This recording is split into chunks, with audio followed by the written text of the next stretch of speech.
काही ठिकाणी नैसर्गिक वाळू आहे, काही ठिकाणी नैसर्गिक वाळू नाही आहे. त्या ठिकाणी एमसँड वरून आणलेला आपण 50 क्रेशर एका जिल्ह्यात 1,500 क्रेशर देतो आहे नुसतं एमसँड तयार करणे. आणि ही एमसँड 24 तास आपण करणार आहोत तयार.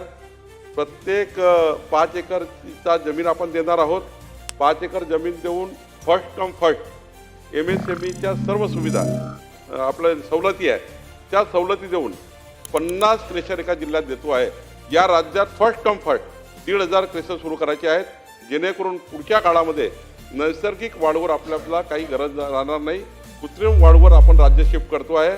आणि जो 5 एकरचा आपण त्यांना 5 एकरचा आपण जो त्या ठिकाणी जमीन देणार आहे, प्रायव्हेट जमिनी अलाव करणार आहे. ज्यांच्या शेतामध्ये दगड आहे, ज्यांच्याकडे गव्हर्नमेंट लँड आहे त्यालाही अलाव करणार आहे.